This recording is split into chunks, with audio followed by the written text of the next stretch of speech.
The massive ships appeared at the edge of the solar system like dark clouds blocking out the stars. Admiral Sarah Chen stood on the bridge of the Earth defense ship Valiant, watching her screens fill with red dots. Each dot represented a Zephyrian Empire warship, and there were more than she could count.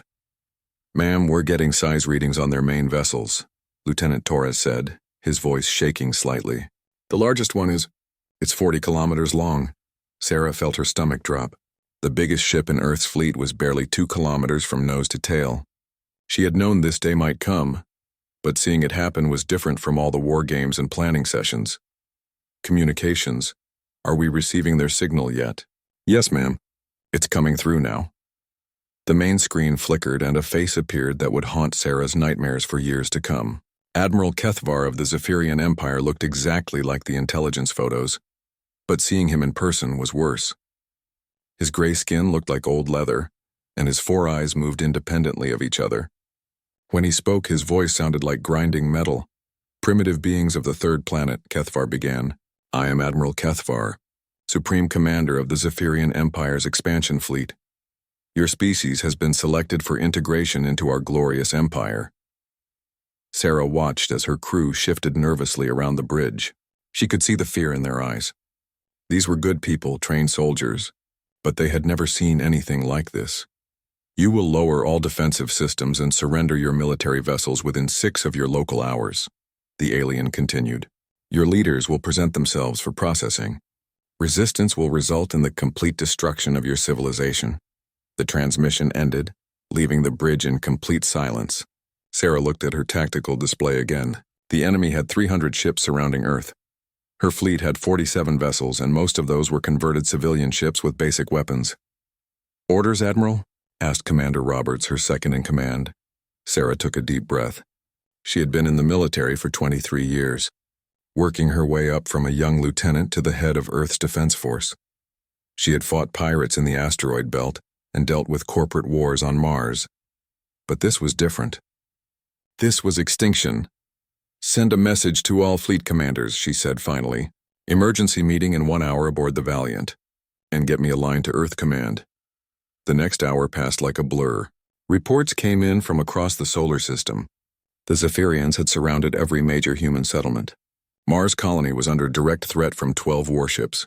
The mining stations in the asteroid belt were reporting massive alien vessels moving through their sectors. When the fleet commanders arrived, Sarah could see the same fear in their faces that she felt in her own heart. These were experienced officers, men and women who had served in space for decades, but none of them had ever faced anything like this. "The situation is clear," Sarah told the assembled group. "We're outgunned, outnumbered, and outclassed. According to our intelligence, the Zephyrian Empire has conquered over 400 worlds in the past 2 centuries. They've never lost a major engagement." Captain Martinez of the New Mexico spoke up. "What about the defense platforms around Earth?" "The orbital stations. They took out our long-range sensors first," Sarah replied. "We're flying blind beyond the orbit of Mars. As for the platforms, they're designed for pirates and smugglers, not for ships that can crack planets." Commander Williams from the cargo hauler Big Sky cleared her throat. "Admiral, with all due respect, what are our options here? Because it sounds like you're talking about surrender." The word hung in the air like a poison cloud. Surrender. It went against everything they had trained for, everything they believed in. But what choice did they have? "Our options are limited," Sarah admitted. "We can fight and watch humanity burn, or we can surrender and hope they treat us better than they've treated other species." "What do we know about how they treat conquered worlds?" asked Captain Park from the science vessel Discovery. Sarah pulled up the intelligence files they had managed to gather over the years. "From what we can tell, they integrate useful populations into their empire.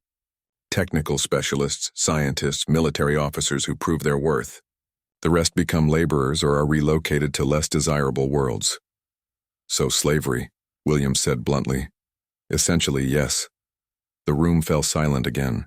Outside the viewports, they could see the lights of the Zephyrian fleet in the distance, like new and unwelcome stars. Captain Rodriguez from the patrol ship Guardian spoke quietly. "My grandmother fought in the water wars on Earth. She always said that sometimes retreat is just another word for regrouping." "This isn't retreat, Rodriguez," Martinez snapped. This is the end of human independence. Maybe, Sarah said, but it's not the end of humanity. We survive, we learn, we adapt. Maybe someday we get another chance.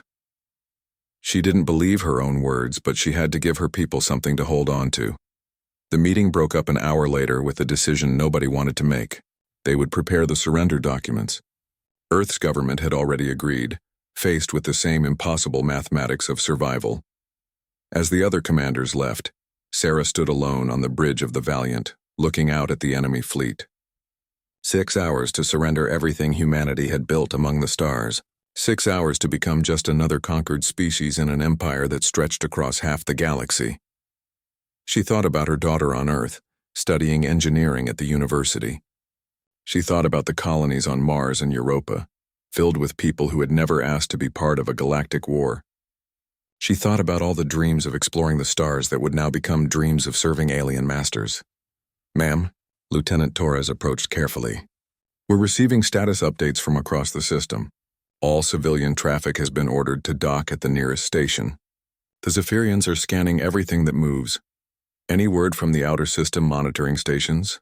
"Nothing, ma'am. They went dark 3 hours ago." Sarah nodded. It made sense. The enemy would want to control all information flow, make sure no word of Earth's surrender reached any human settlements outside the solar system. As she prepared to send the acceptance of surrender terms, Sarah wondered if this was how it had ended for all those other worlds. 400 civilizations, each one probably thinking they could find a way to fight. Each one eventually faced with the same terrible choice. The Zephyrian Empire had perfected the art of overwhelming force. They didn't just defeat their enemies. They made resistance seem impossible from the very beginning. In 5.5 hours, humanity's independence would be over. Sarah Chen, Admiral of Earth's Defense Force, would become Sarah Chen, former military officer of a conquered world. She began composing the surrender message, each word feeling like another nail in humanity's coffin. The surrender negotiations took place aboard the Zephyrian flagship Dominion's Edge. Sarah Chen had never felt smaller than when she walked through corridors designed for beings twice her height. The alien ship hummed with power that made Earth's most advanced vessels seem like toys. Admiral Kethvar received the human delegation in what appeared to be a war room. Holographic displays showed the entire solar system, with every human ship and station marked in red. It was a display of total knowledge, complete control. "Your species will be processed according to standard integration protocols," Kethvar announced without any greeting. "Military personnel will be evaluated for potential service roles. Civilian populations will be relocated as needed for optimal resource management." Sarah tried to focus on the alien's words, but something kept nagging at her. During the transport to the flagship, her escort had seemed nervous. Not the confidence she would expect from conquering forces, but actual worry. "What about our existing government structures?" asked Director Chen from Earth's Colonial Administration. "Irrelevant," Kethvar replied. "You will adapt to Imperial systems or be replaced." As the formal discussions continued, Sarah found herself studying the holographic display. Something was wrong with it. The positions of several human ships didn't match her last reports. The Colorado Springs was showing as being near Mars, but she distinctly remembered it being assigned to patrol the asteroid belt. During a break in the negotiations, Sarah approached Commander Roberts, who had accompanied her as part of the delegation. "Roberts, take a look at their tactical display. Does the ship positioning look right to you?" Roberts studied the hologram carefully. "Now that you mention it, ma'am, several of our vessels seem to be in the wrong locations, and I don't see the mining platform deep horizon at all." "That's what I was thinking. Either their intelligence is wrong or what, ma'am?" Sarah didn't answer, but her mind was racing. During her 23 years of service, she had seen a lot of classified material. There had always been projects that were above her clearance level, operations that seemed to have unlimited budgets but no visible results. When they returned to negotiations, Sarah noticed something else odd. The Zephyrian officers kept checking their displays, and their confident expressions were beginning to show cracks. "Admiral Kethvar," Sarah said during a pause in the proceedings, "your forces seem very thorough in their scanning of our system. Naturally, we maintain complete situational awareness at all times. Yet you seem to be having some difficulty accounting for all our assets."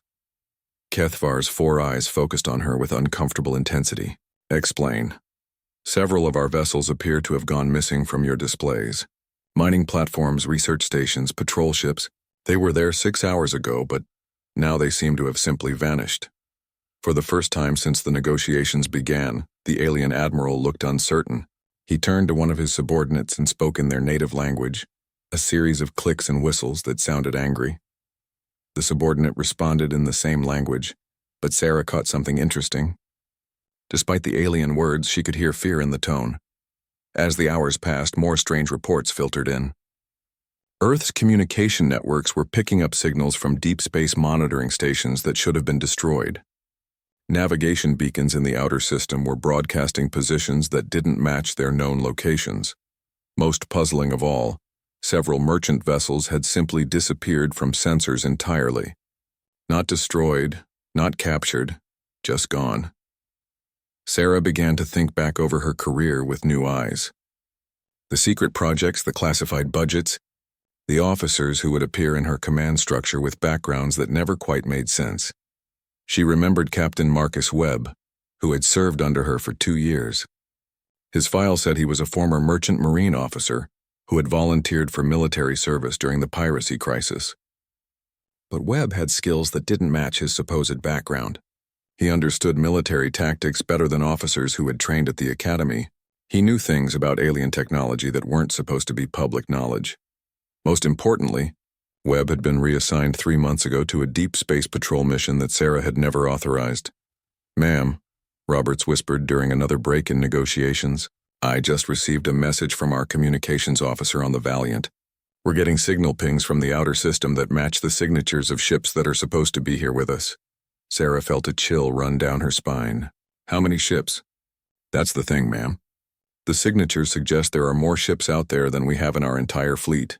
The pieces were starting to come together in Sarah's mind, but she didn't dare hope. Not yet. During the evening meal break, she managed to access a secure terminal and began pulling up classified files that she had never paid much attention to before. Deep Space Operations Command, black budget projects, personnel files for officers like Webb who seemed to appear and disappear from normal assignments. What she found made her hands shake. For the past 30 years, Earth had been running a parallel military program. While the official defense force dealt with pirates and corporate disputes, another organization had been preparing for exactly this situation. The files were heavily redacted, but she could see references to shipyards and dead systems, research facilities hidden in asteroid fields, and officers trained in tactics that were never taught at any military academy she knew about. Most shocking of all, she found her own name on a list of officers who had been monitored for potential recruitment into something called the Black Fleet Program. "Roberts," she called quietly. "Yes, ma'am. I need you to send a coded message to all our ship commanders. Tell them to run a full diagnostic on their sensor arrays and weapon systems. I want to know if there are any capabilities they haven't told us about." "Ma'am, just do it. And tell them to be very quiet about it." The responses that came back over the next few hours were impossible to believe. The Valiant had weapon systems that weren't on any schematic Sarah had ever seen. The New Mexico had a power plant that was producing 3 times more energy than it should have been capable of. The Guardian had sensor equipment that could detect ships at twice the range of anything in the official specifications, but the most shocking message came from Commander Williams on the Big Sky. According to her engineers, her cargo hauler had been modified with military-grade stealth systems and weapons that could take out ships 10 times her size. Sarah stared at the reports in amazement and growing hope. Earth's defense force wasn't what she had thought it was. The ship she commanded, the officers who served under her, even her own career had been shaped by forces she was only now beginning to understand. As she prepared to return to negotiations the next morning, Sarah noticed that the Zephyrian officers looked increasingly worried. Their displays now showed even more human vessels missing, and their long-range sensors were reporting gravitational anomalies throughout the solar system. Admiral Kethvar himself seemed different. The complete confidence of the first day was gone, replaced by the kind of careful attention that Sarah recognized from her own experience when facing an unknown threat. For the first time since the enemy fleet had arrived, Sarah Chen allowed herself to believe that humanity might have one more card to play. The truth began to unravel when Captain Marcus Webb appeared on the bridge of the Valiant at 0300 hours. wearing a uniform Sarah had never seen before. "Admiral Chen," he said, saluting with perfect military precision. "Captain Marcus Webb reporting for duty." "Actually, that's Admiral Webb, commander of Deep Operations Fleet 7. Sarah stared at the man she thought she had known for 2 years. The casual merchant marine officer was gone, replaced by someone with the bearing of a career military professional. "Webb, what the hell is going on? You're supposed to be on Deep Space Patrol. And what's this about being an admiral?" Webb smiled, but it wasn't the easy grin she remembered. This was the smile of someone who had been keeping secrets for a very long time. "Ma'am, with your permission, I'd like to show you something that will change how you think about humanity's chances in this war." Webb led her to the tactical station and began entering commands with an access code that shouldn't have existed. The displays changed, showing information that made Sarah's breath catch in her throat. Throughout the solar system, new contacts were appearing on the sensors. Ships that had been invisible moments before were now showing up as friendly signals. But these weren't the missing vessels from her fleet. These were ships she had never seen before, with configurations that didn't match anything in Earth's official military database. "Admiral Chen, meet the Black Fleet," Webb said quietly. "Humanity's real defense force." The numbers on the display kept climbing. 50 ships, 100, 200. More contacts appearing every minute as stealth systems deactivated throughout the solar system. "This is impossible," Sarah whispered. "Where did these ships come from? How long have they been there?" "Some of them have been in position for months," Webb replied. "Others have been built in facilities that officially don't exist. We've been preparing for this day for 30 years. Sarah sank into a chair, trying to process what she was seeing. 30 years? But we didn't even know the Zephyrian Empire existed 30 years ago. We knew something like them would come eventually. It's a big galaxy, Admiral. Humanity couldn't stay hidden forever." Webb began pulling up more files, showing Sarah things that challenged everything she thought she knew about Earth's military capabilities. Hidden shipyards in dead solar systems, constructed using mining equipment that had been reported lost. Research facilities built inside hollowed-out asteroids, developing weapons and defensive systems decades ahead of anything in the official military. Most shocking of all, a parallel command structure that had been operating in secret, recruiting officers from the regular forces and training them in tactics designed specifically for fighting superior alien forces. "Why wasn't I told about this?" Sarah asked. "Because you weren't supposed to need to know. The plan was for the Black Fleet to remain hidden unless Earth faced an existential threat. Your job was to command the visible military, the one that potential enemies would see and underestimate." Sarah looked at the tactical display again. The Zephyrian fleet was still surrounding Earth, but now they were facing a very different situation. Instead of 47 human ships, they were dealing with over 300 vessels, many of which were broadcasting power signatures that matched their own advanced technology. "Webb, how is this possible? The technology, the resources, the coordination required. Do you remember the mining boom 25 years ago? All those corporate expeditions to the outer systems that came back with disappointing results?" Sarah nodded. It had been a major economic story. Dozens of companies spending billions to explore systems that turned out to have minimal mineral resources. Those weren't mining expeditions. They were construction projects. "We built the Black Fleet using resources from across human space, hiding the work inside legitimate corporate operations." Webb pulled up another display, showing the true scope of the operation. Research stations disguised as communications relays, manufacturing facilities hidden inside gas giant atmospheres, supply depots scattered throughout the asteroid belt, each one camouflaged as a failed mining operation. "The Black Fleet isn't just ships, Admiral. It's an entire parallel civilization. We've been preparing for war while the rest of humanity focused on expansion and commerce." Sarah felt a mix of amazement and anger. "How many people know about this? On Earth? Maybe 1,000. In the colonies? A few hundred more. Everyone with security clearance high enough to see the real threat assessments. And you decided that the commander of Earth's defense force didn't need to know?" Webb's expression became serious. "Admiral, you needed to react authentically when the enemy arrived. Your fear, your desperation, your willingness to surrender had to be real. The Zephyrians are experts at reading other species. If you had been acting, they would have known." The tactical display updated again, showing Zephyrian ships beginning to move into new formations, Their confidence was clearly shaken as more and more human vessels appeared on their sensors. "They're trying to figure out what they're facing," Webb said. "According to their intelligence, Earth should have had a primitive military with basic weapons and simple tactics. Instead, they're seeing ships with technology they don't recognize and power levels that shouldn't be possible." Sarah studied the display, her mind racing through the implications. "What's our actual military strength compared to theirs?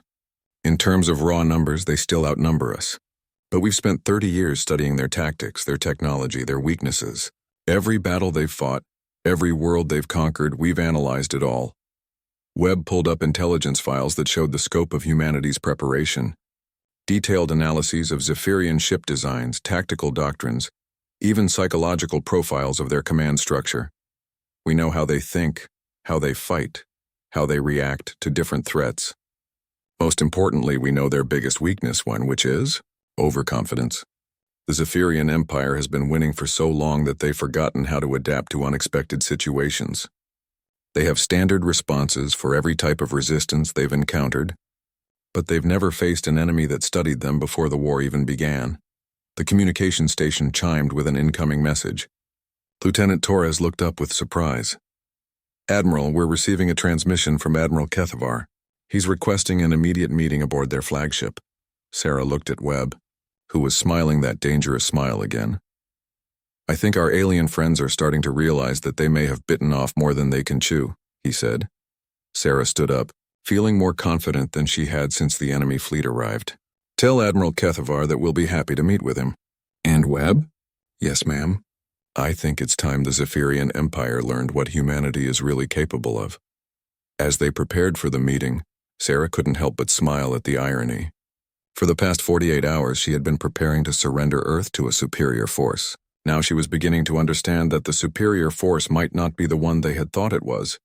The Black Fleet was moving into position throughout the solar system, and Admiral Kethavar was about to discover that conquering humanity would be very different from conquering those other 400 worlds.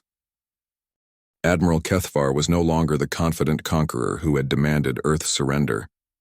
When Sarah and Webb arrived aboard the Dominion's edge, the alien commander's four eyes darted nervously between displays showing the growing number of human ships appearing throughout the solar system. "Explain this deception," Kethavar demanded without preamble. "Our sensors show vessels that did not exist 48 hours ago.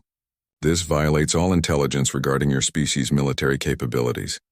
Webb stepped forward, his bearing now clearly that of a senior military officer. "Admiral Kethavar, allow me to introduce myself properly. Admiral Marcus Webb, Commanding Officer of Deep Operations Command, Black Fleet Division 7. The alien's skin tone shifted to a darker gray, which Sarah had learned indicated stress. "Black Fleet? No such designation exists in our files." "That was rather the point," Webb replied calmly. "Your files contain exactly what we wanted them to contain." Sarah watched as more Zephyrian officers gathered around their commander. They were all staring at displays that showed impossible things happening throughout the solar system. "Admiral," one of the subordinates reported in heavily accented English, "the asteroid mining platform designated Omega-7 has just reconfigured into what appears to be a military installation. Its power output has increased by 4,000%. Another officer stepped forward. "Sir, the derelict freighter near Jupiter's fourth moon is now broadcasting military transponder codes and showing weapons signatures that match our heavy cruisers." Kethavar turned back to the human delegation. "What is the true strength of your forces?"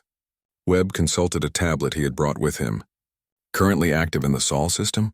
Approximately 347 combat vessels plus supporting infrastructure that includes manufacturing facilities, repair stations, and supply depots." "Impossible. Your entire civilization produces fewer than 50 military vessels per year. Our visible civilization, yes, but humanity has been busy in the dark spaces between the stars."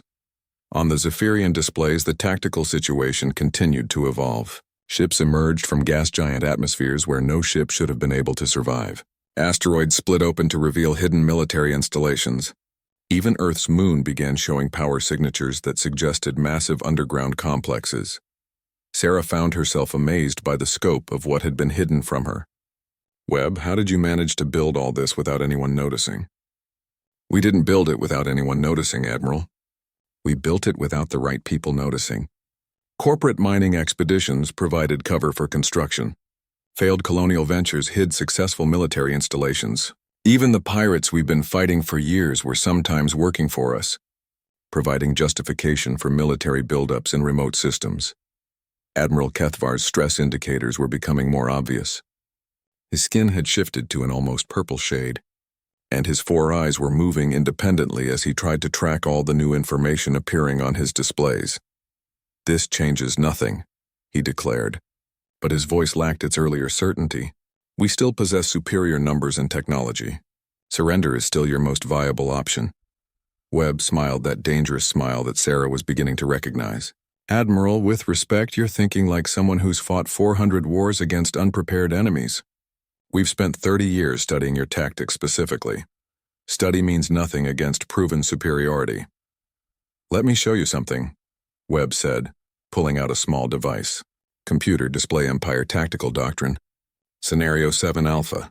A holographic projection appeared between them, showing a detailed breakdown of Zephyrian fleet movements during their conquest of the Altaran system 2 years earlier.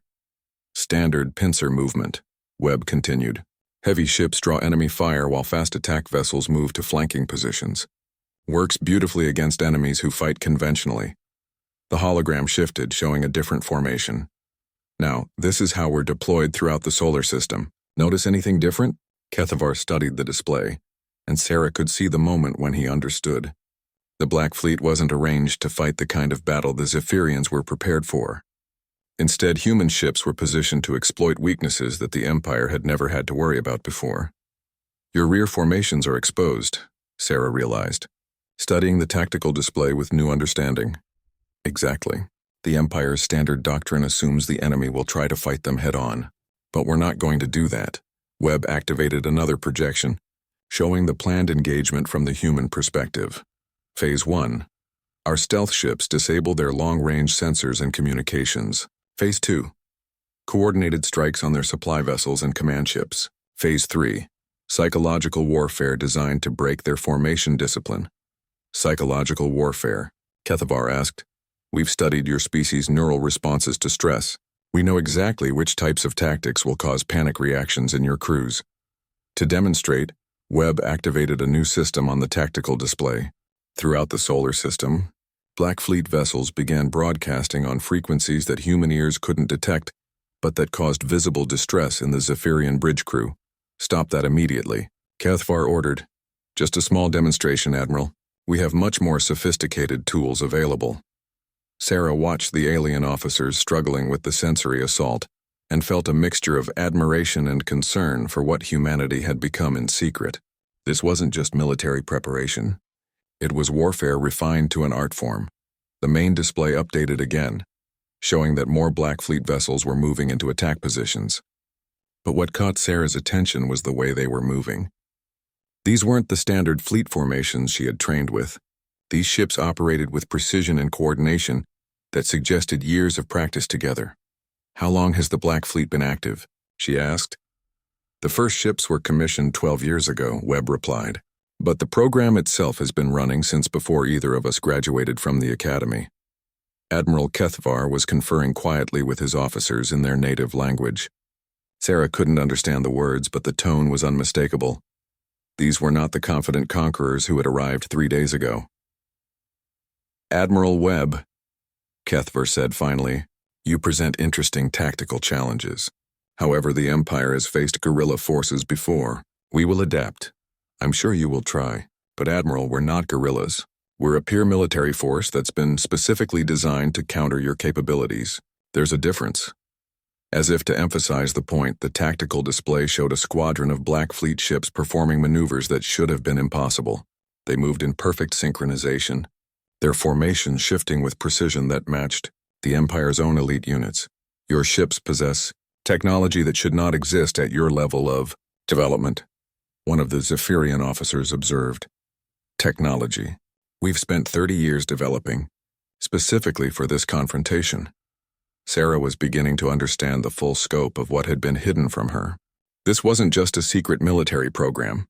This was an entire shadow civilization, built with the single purpose of surviving first contact with a hostile galactic power. The question now Webb continued, is whether you want to fight a war against an enemy that knows you better than you know yourselves, or whether you'd prefer to discuss alternative arrangements. For the first time since the negotiations began, Admiral Kethavar looked genuinely uncertain. The Empire had conquered 400 worlds by overwhelming them with superior force and technology, but they had never faced an enemy that had spent decades preparing specifically for them. The Black Fleet was moving into final attack positions throughout the solar system, and Sarah realized that she was about to witness something unprecedented in galactic history: the Zephyrian Empire's first real fight. The first shots of the battle were not fired by weapons, but by information systems that the Zephyrian Empire had never encountered. Before Admiral Kethavar was in the middle of ordering his fleet to attack positions when every display on his flagship went dark for exactly 3 seconds. When they came back online, they showed something impossible: detailed technical specifications for every ship in the Empire fleet, including classified weaknesses that even most Zephyrian officers didn't know about. How did you access our internal systems? Kethavar demanded. Webb smiled from his position at the conference table. Admiral, we've been intercepting and analyzing your communications for over a decade. We know your ships better than your own engineers do. Sarah watched as the alien commander's stress indicators shifted to colors she hadn't seen before. Around him, his officers were discovering that their supposedly secure military networks had been completely compromised. This is impossible. Our encryption methods are mathematically unbreakable. By conventional methods, yes, but we developed unconventional methods specifically for breaking your codes. The tactical display updated to show the true scope of humanity's preparation. Every Zephyrian ship in the system was highlighted with detailed vulnerability assessments: power plant weak points, structural stress indicators, even psychological profiles of individual crew members. We know that Captain Vorthal on your third heavy cruiser has a tendency to panic under pressure. Webb continued casually. We know that your flagship's port reactor has a harmonic frequency that can cause cascade failures. We know that your tactical officer, Lieutenant Krellmore, will try to retreat to defensive formation Beta 7 when faced with unconventional attack patterns. Admiral Kethavar's 4 eyes focused on Webb with something approaching disbelief. You have been watching us. For 30 years, we've studied every engagement you've fought. We've analyzed wreckage from your battles, intercepted communications from conquered worlds, even recruited refugees from species you've defeated. Everything the Zephyrian Empire has done in this galaxy, we've learned from. The moment of revelation was interrupted by Lieutenant Torres's voice over the communication system. Admiral Chen, Admiral Webb, you need to see this. The Empire fleet is trying to withdraw, but they're encountering some unexpected obstacles. Webb activated a holographic display showing the space around Earth. The Zephyrian fleet was indeed trying to pull back to a safer distance, but their movement was being blocked by ships that hadn't been there moments before. How many vessels do we actually have? Sarah asked in amazement. In this system right now, about 600 active combat ships plus supporting infrastructure. 600? But that's more than our entire official military. Admiral Chen, the official military was never meant to fight a war like this. It was meant to provide cover while the real military prepared. On the display, the tactical situation was developing rapidly. Black Fleet vessels were moving with coordination that spoke of years of joint training. But more importantly, they were using tactics that the Empire had never seen before. Instead of engaging in direct combat, human ships were targeting specific systems on Zephyrian vessels. Communication arrays went dark. Navigation systems failed. Weapon targeting systems began displaying false information. We're not trying to destroy their ships, Webb explained. We're trying to make them helpless. Admiral Kethavar was receiving reports from throughout his fleet, each one more disturbing than the last. Ships were losing power, losing communication, losing the ability to coordinate their actions. Your weapons are not designed to penetrate our armor, he stated, but his voice carried less conviction than before. Our weapons aren't designed to penetrate your armor, Webb agreed. They're designed to disable your ships without destroying them. Dead enemies tell no tales, but confused and frightened enemies spread stories. Sarah was beginning to understand the psychological dimension of the Black Fleet's strategy. This wasn't just about winning a battle. It was about sending a message to the entire Zephyrian Empire. The tactical display showed Empire ships beginning to break formation as individual captains lost contact with their command structure. Some vessels were trying to retreat to the edge of the system, while others were attempting to press forward with uncoordinated attacks. Psychological warfare, as promised, Webb said. We know that Zephyrian military doctrine depends heavily on centralized command and control. Take that away, and individual ship commanders make increasingly desperate decisions. As if to prove his point, one of the Empire heavy cruisers broke away from the main formation and began an attack run on what it apparently thought was a critical human installation.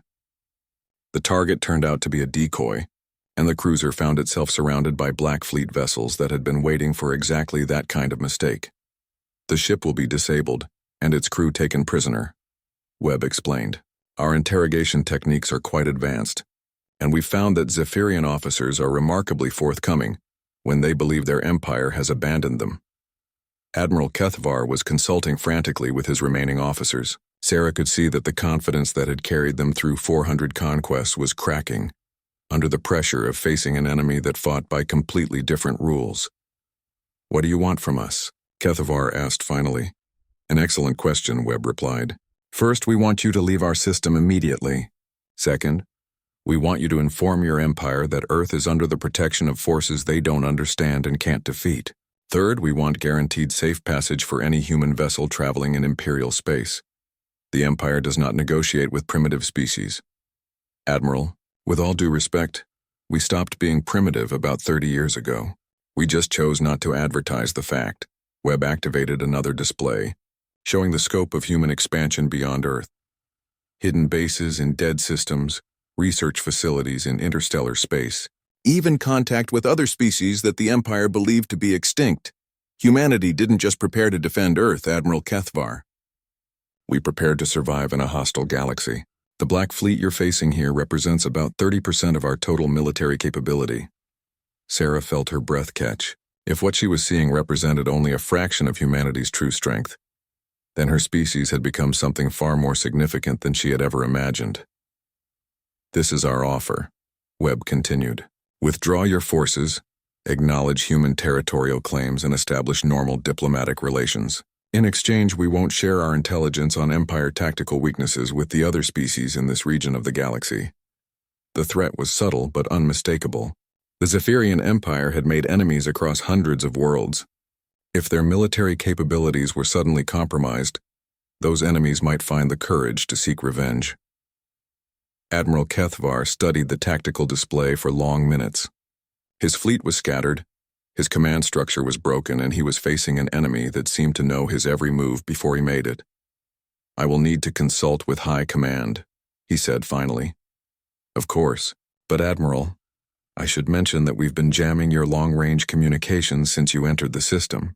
Any messages you send will need to be carried by courier ship, and we'll be tracking those ships all the way back to Empire space. As the Zephyrian delegation prepared to leave, Sarah found herself looking at Webb with new eyes. The man she had thought was a simple merchant marine officer was actually the architect of humanity's transformation from a vulnerable emerging species to a major galactic power. Webb, what happens next? Next, we find out whether the Zephyrian Empire is smart enough to adapt to a new reality.